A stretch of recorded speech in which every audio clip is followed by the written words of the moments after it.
Boa tarde. Vamos falar sobre processos de ensino e educação na deficiência visual. Meu nome é Joaquim Maria Lucas da Costa Leites, participo do Polo Pontal do Paraná, meu RA 174-845-357.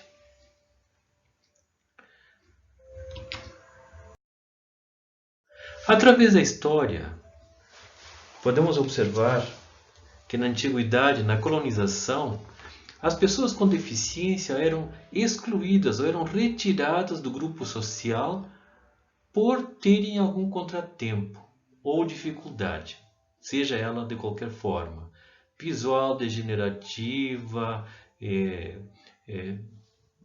com audição, enfim, de todas as maneiras possíveis. Mais à frente, encontramos já uma organização de separação de grupos. Já são instituições isoladas, porém havia uma certa não relação entre esses dois grupos ainda.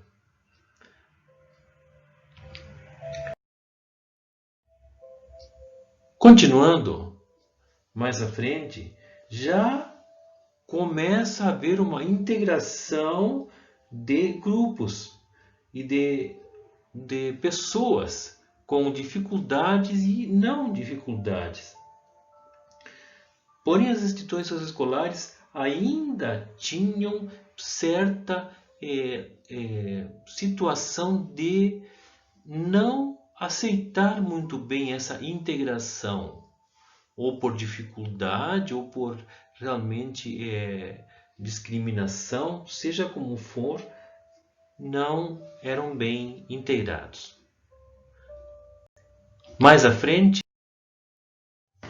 podemos ver mais à frente a inclusão que se deu mais à frente com tratados, com leis, com a própria Declaração de Salamanca, em 1960 aproximadamente, que podemos ver já o início de uma inclusão de pessoas com deficiência e não deficiência.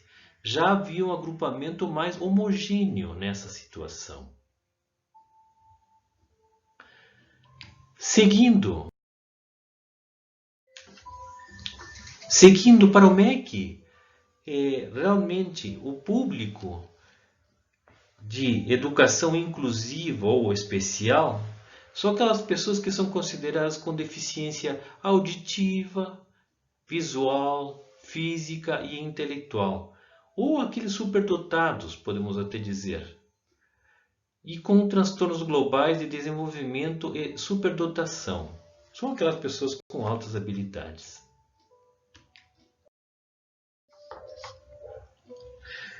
Podemos observar, faço questão, a frase em vermelho que diz: a inclusão é um caminho que se faz caminhando, ou seja, devagar, passo a passo. Exige, de fato, uma metodologia e organização didática para trabalharmos isto aqui. Com isto, exige enfrentar barreiras de comunicação e adaptações para os alunos com esses contratempos e deficiências. Métodos e procedimentos complementares ou alternativos devem ser utilizados.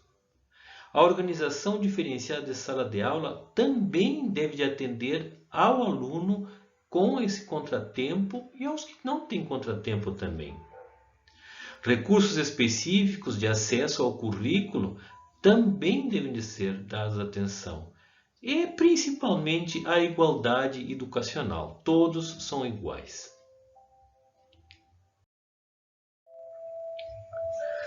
Com base na BNCC, Base Nacional Comum Curricular, ela estabelece: para além da garantia de acesso e permanência na escola, é necessário que sistemas, redes e escolas garantam um patamar comum de aprendizagem a todos os estudantes, está grifado em vermelho. Também encontramos mais à frente, nesse processo, a BNCC explicita as aprendizagens essenciais que todos os estudantes devem desenvolver e expressa, portanto, a igualdade educacional, sobre a qual as singularidades devem ser consideradas e atendidas. Portanto, com tudo isso, devemos de olhar alguns pontos importantes. Do ponto de vista curricular, precisamos garantir a esses educandos com contratempos e dificuldades ou excluídos, muitas vezes, as mesmas aprendizagens. Implica em acesso aos mesmos conteúdos e alcance das mesmas competências e habilidades. Não é para a deficiência que devemos olhar, mas para a reação do sujeito, seja ele em qual fase se encontra, e o que ele se acrescentará mais adiante para a sociedade. O sujeito de educação especial requer um trabalho mais individualizado, exige um pouco de maior tempo para a aprendizagem, necessita de um trabalho contínuo de mediação e constância, precisa de recursos e estratégias específicas e lidar com a diferença na escola e a diversidade.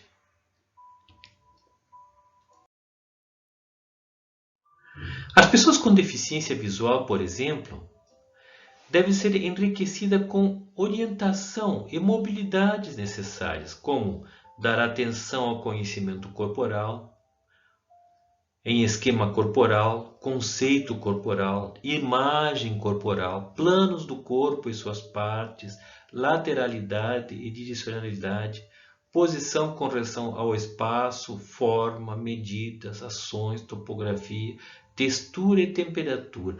Vemos muitos itens a serem trabalhados com esse personagem ou esse estudante, aluno, que tem essa dificuldade, que é a deficiência visual. Vamos ver alguns exemplos. Observe bem. Aqui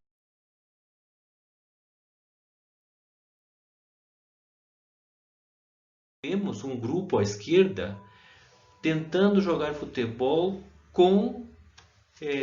de uma forma com dificuldade de visualização. Realmente pode ser observado que exige bastante esforço, mas pode ser trabalhado.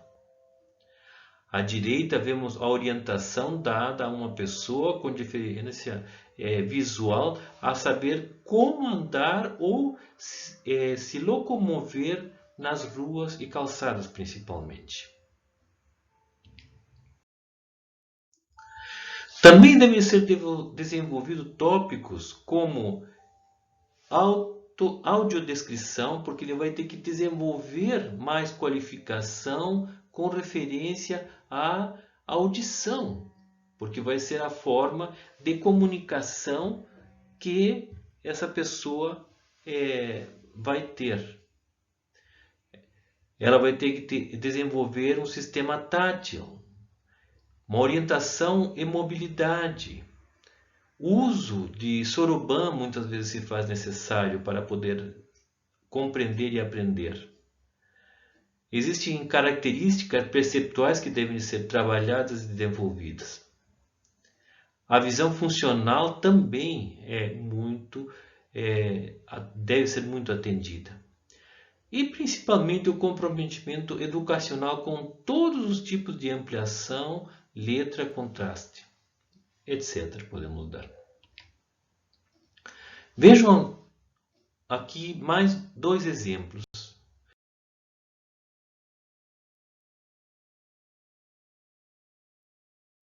Duas pessoas com deficiência visual em que uma está aprendendo braille.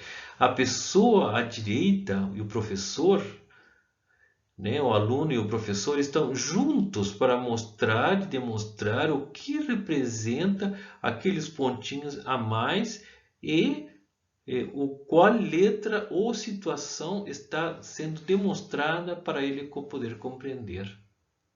Aqui também vemos uma outra prática em que o aluno está tentando palpar objetos em pequenos relevos para poder identificar o que está sendo mostrado.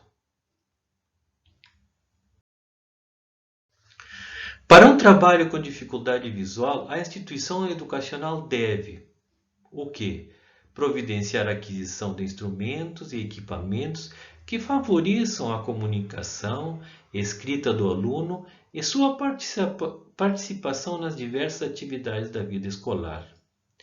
Máquina Braille, reglete, soroban, bengala, livro falado, software educativos em tipo ampliado, letras em relevo com textura modificada, material didático e de avaliação, presilhas para prender o papel na carteira, lupas, computador com sintetizador de voz, periféricos adaptados, recursos óticos, entre outros, podemos citar muitos mais. Vejamos a seguir dois exemplos. À direita podemos ver um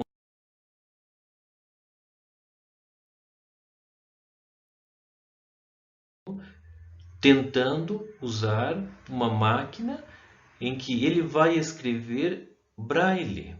Ele vai tentar, ou está tentando, usar o senso motor e tátil para com o uso de um braille.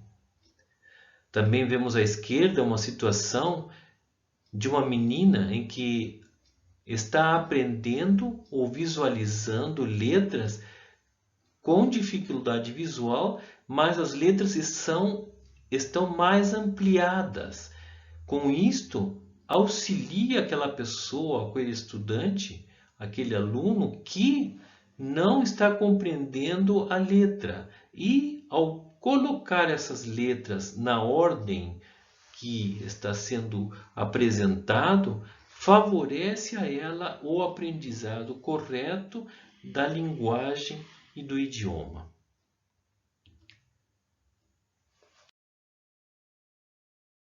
Concluindo com isto, uma autora conhecida como Ana Lunar de Padilha fez uma observação bem significativa. Eu gostaria que vocês observassem, principalmente as palavras que estão em vermelho ou destacadas. Ela diz: se as crianças com dificuldade, vou ler novamente. Se as crianças com deficiência intelectual não conseguem alcançar o desenvolvimento das funções culturais pelas mesmas vias que as crianças sem deficiência, é por meio de caminhos alternativos de vias colaterais que surgem novas possibilidades de desenvolvimento para elas. É isso que devemos de trabalhar, caminhos alternativos de vias colaterais para poder envolver todo o grupo de estudantes como uma coisa só e individualmente, mostrando a todos eles que todos são importantes e todos merecem respeito e ensino significativo para todos eles e todo o grupo de estudantes.